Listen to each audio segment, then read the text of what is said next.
Pablo no era un hombre de pocas palabras cuando se trataba del Evangelio. En Gálatas 1, versículos 6 al 8, escribió algo que todo predicador debería conectar. Y mucho más. Si nosotros, o un ángel del cielo, os anunciare un evangelio diferente del que os hemos anunciado, sea anatema. La palabra anatema significaba separación completa. Entregados a la destrucción, excluidos de la comunión de la fe. Pablo no exageró. Trazó una línea que no se puede cruzar sin graves consecuencias.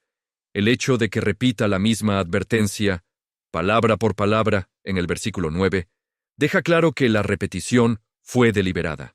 Énfasis utilizado en el texto griego para transmitir máxima urgencia. En el mundo del primer siglo, donde los predicadores itinerantes circulaban de ciudad en ciudad con versiones modificadas del mensaje cristiano, esta advertencia tenía destinatarios específicos.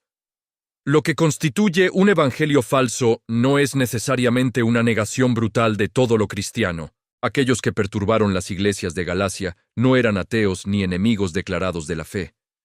Estos fueron hombres que agregaron algo al evangelio. Dijeron que la fe en Cristo es necesaria pero no suficiente. La circuncisión, el cumplimiento de la ley mosaica, era esencial para la salvación completa. En los idiomas modernos, el principio sigue siendo el mismo. Cada vez que alguien añade la condición humana a la obra completa de Cristo, puede ser un ritual, una experiencia emocional obligatoria, un patrón externo de conducta presentado como requisito para la aceptación divina. La estructura de los errores es siempre la misma. Cristo más algo. Pablo regresa a este tema en la segunda carta a los Corintios, capítulo 11, versículo 4, donde describe la amenaza a alguien que predica un Jesús diferente, un espíritu diferente o un evangelio diferente. La repetición de la palabra otro en este versículo no es accidental. Está Jesús, que murió, resucitó, y es el único mediador. Según 1 de Timoteo, capítulo 2, versículo 5. Cualquier figura mostrada bajo este nombre, pero privada de estas características esenciales, es una construcción diferente. El peligro no está en herejías obvias que sean fáciles de identificar y rechazar. Está en las distorsiones sutiles. En 1 de Timoteo, capítulo 4, versículos 1 y 2, Pablo escribe una de las advertencias más inquietantes de toda su correspondencia. Pero el Espíritu declara claramente que en los últimos tiempos algunos apostatarán de la fe y se volverán a espíritus engañadores. El término doctrinas de demonios no significa necesariamente que los demonios escriban libros teológicos. Esto significa que ciertas enseñanzas funcionan como herramientas de diversión mental, independientemente de quién las pronuncie. Pablo da dos ejemplos prácticos: la prohibición del matrimonio y la abstinencia de alimentos que Dios creó para ser aceptados con acción de gracias. Estos dos ejemplos comparten una visión distorsionada de la creación, la visión de que el mundo material es inherentemente corrupto. Esta idea tiene sus raíces en el gnosticismo y las corrientes filosóficas griegas que consideraban la materia inferior al espíritu. Lo que hace que este texto sea relevante hoy es la facilidad con la que las enseñanzas que niegan la bondad de la creación continúan difundiéndose. No necesariamente con las mismas formas del primer siglo, pero sí con el mismo núcleo teológico, prácticas y creencias que presentan el cuerpo como enemigo, que eleva la experiencia espiritual al punto de ignorar la realidad concreta de la vida humana, prometiendo la iluminación espiritual a través del conocimiento reservado. Todo esto pone a prueba la estructura descrita por Pablo. Un creyente que conoce bien esta advertencia aprende a reconocer el patrón antes de la desviación. Pablo aborda este tema con una claridad que no deja lugar a la ambigüedad. En 1 Timoteo 2:6, describe a personas que buscan ganancias. Personas que creen que la piedad es fuente de ganancia y que utilizan la fe como herramienta para obtener beneficios económicos. Luego, en el versículo 6, le da la vuelta al argumento con una declaración que lo define todo. La piedad con contentamiento es gran ganancia. Lo que Pablo está haciendo aquí es exactamente lo que hace un buen predicador. No solo condena los errores, sino que ofrece la verdad. La verdadera piedad es rentable. Sí, pero el beneficio que trae es interno, es satisfacción, es una paz que no depende de circunstancias externas.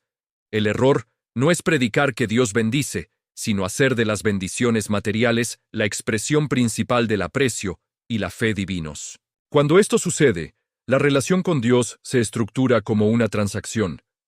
Los fieles invierten fe y esperan un retorno acorde.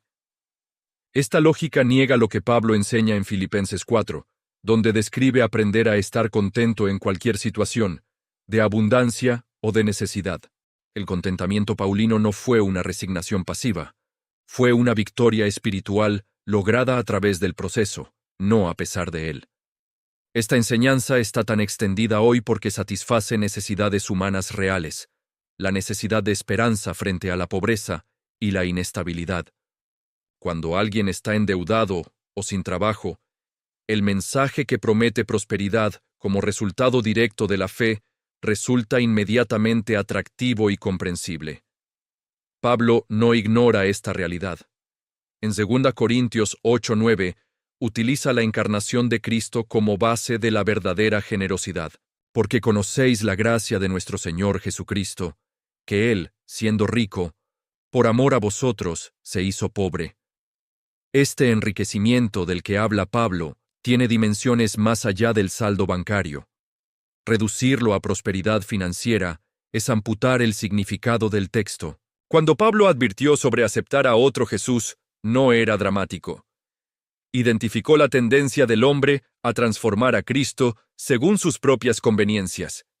En 2 Corintios 11:4, menciona a falsos apóstoles con gran elocuencia, pero con una cristología distorsionada. El problema fue el reemplazo gradual del Cristo bíblico. Se ofrece una versión más adecuada al gusto del oyente. En algunos contextos, Cristo es reducido a un maestro moral o un gran filósofo. Pero su muerte y resurrección se tratan como símbolos poéticos más que como acontecimientos históricos con peso teológico real. En otros contextos, Cristo se presenta casi exclusivamente como un distribuidor de bendiciones materiales, un compañero espiritual, cuya tarea principal es brindar salud, dinero y éxito. Todavía existen versiones que lo despojan de la divinidad. Lo presentan como un hijo adoptivo de Dios, como una criatura superior o como uno de varios caminos igualmente válidos contra lo divino. En cada una de estas distorsiones se elimina algo esencial, y lo que queda no salva a nadie. Pablo basa su cristología estrechamente en Colosenses 1:15-20, uno de los textos más ricos del Nuevo Testamento. Allí describe a Cristo como la imagen del Dios invisible, el primogénito de toda la creación, no en el sentido de ser creado, sino en el sentido de que tiene preeminencia. Sobre todo las cosas son creadas para Él. Él es antes de todas las cosas, y en Él todas las cosas viven. Este Cristo no es una figura religiosa ni una proyección cultural.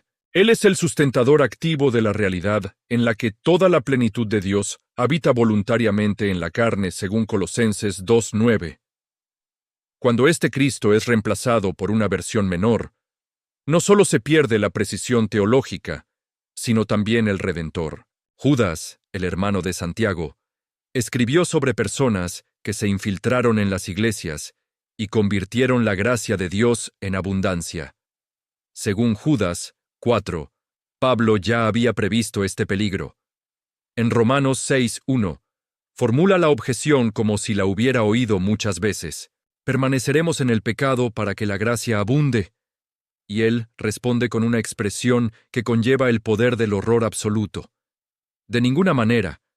No fue una respuesta cortés, fue un rechazo visceral de la lógica que vio como una completa distorsión del Evangelio. No es lo mismo la gracia que perdona el pecado que la gracia que permite el pecado como estilo de vida permanente. Lo que hace que este error sea difícil de combatir es que utiliza un lenguaje bíblico real, basado en textos sobre la misericordia, sobre el amor incondicional de Dios y la suficiencia de la obra de Cristo. El problema no son las verdades que cita, sino las que omite. Una teología de la gracia que no incluye lo que Pablo llama la muerte del pecado. Romanos 6:2 está incompleto de manera peligrosa, porque la gracia no transformadora no es gracia bíblica. Es un concepto humano para justificar permanecer en la vida vieja. Pablo desarrolla este punto en Tito 2:11-12, describiendo la gracia de Dios como enseñándonos a renunciar a la impiedad y a vivir sabia, recta y piadosamente. La gracia en este texto no es pasiva. Ella enseña, entrena, disciplina. Es una fuerza activa de transformación moral. No es un manto que cubre la conducta sin cambiarla. Quien predica la gracia que no transforma nada, está predicando lo que Pablo nunca predicó, sin importar cuánto use la palabra correcta. En 2 Timoteo 4:3-4, Pablo describe con precisión algo del fin de los tiempos. Llegará el tiempo en que no tolerarán la sana enseñanza, sino que reunirán maestros según sus propias concupiscencias. Apartarán de la verdad sus oídos y se volverán a fábulas. Cada detalle de este versículo merece atención. En su mayoría, reúnen a profesores para obtener aprobaciones según sus deseos. El criterio de selección del predicador no es la fidelidad al texto, sino la compatibilidad con lo que el oyente ya quiere creer. Desviarán los oídos de la verdad. No es una pérdida accidental, es un redireccionamiento deliberado de la atención.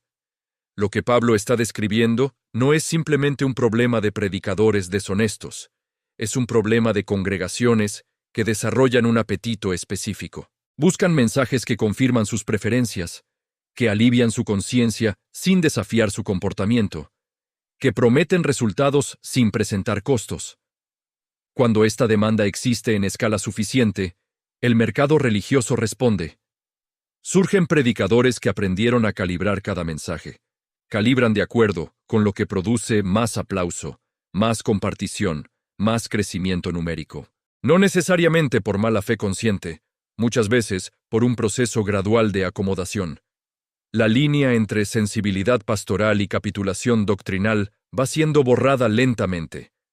Pablo instruye a Timoteo de forma directa en el mismo capítulo, versículos 2-4, sobre el antídoto para este desvío. Predica la palabra, insta, quiera sea oportuno, quiera no.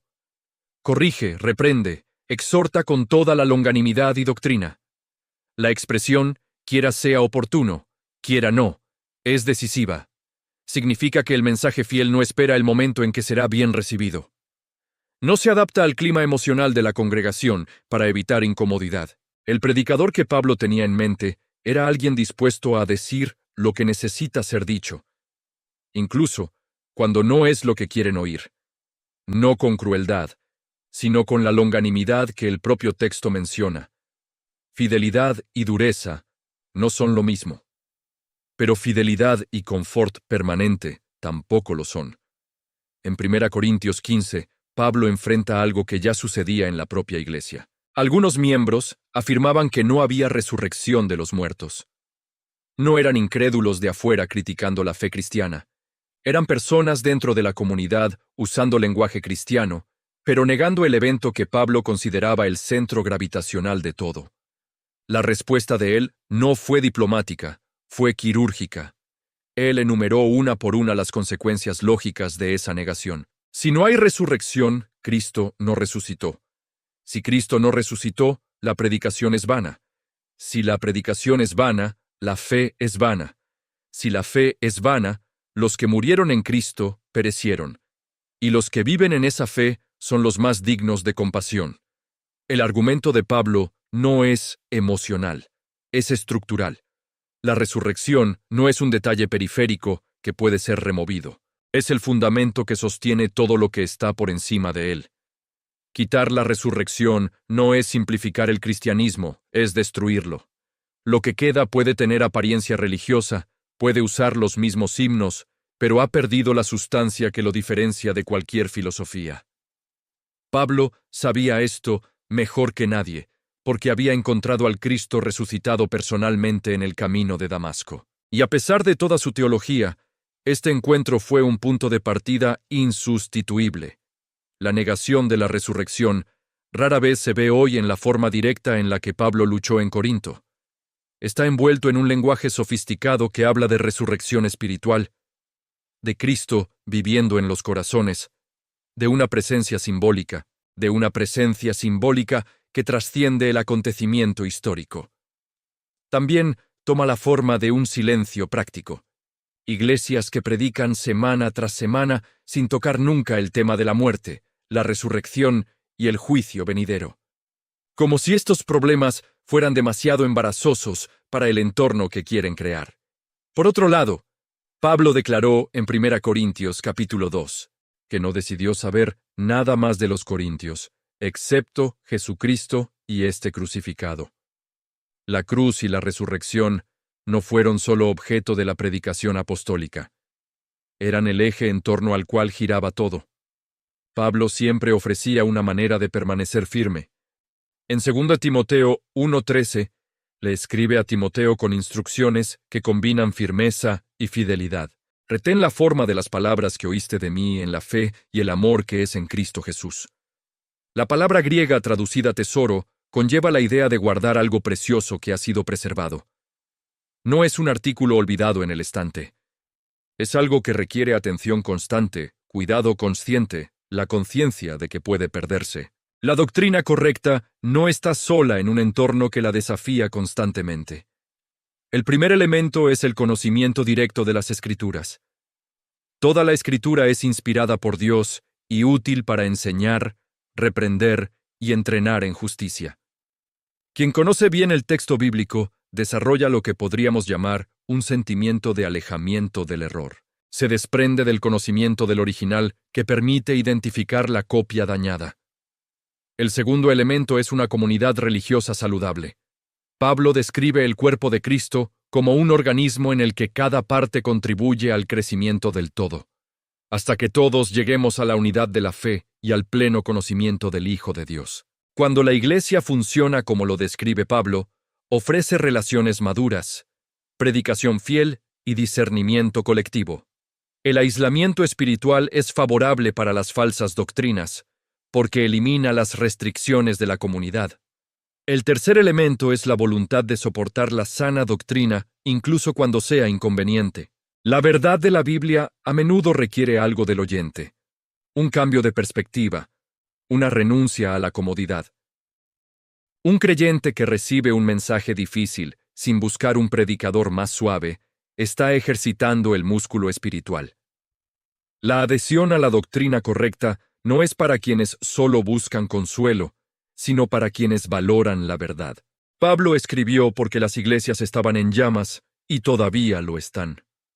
Las enseñanzas del primer siglo regresaron por la puerta trasera. Si el contenido abrió algo en ti o confirmó algo que ya sentías, cumplió su propósito. Compártelo con alguien. Y si aún no te has suscrito al canal, hazlo ahora porque habrá mucho más próximamente.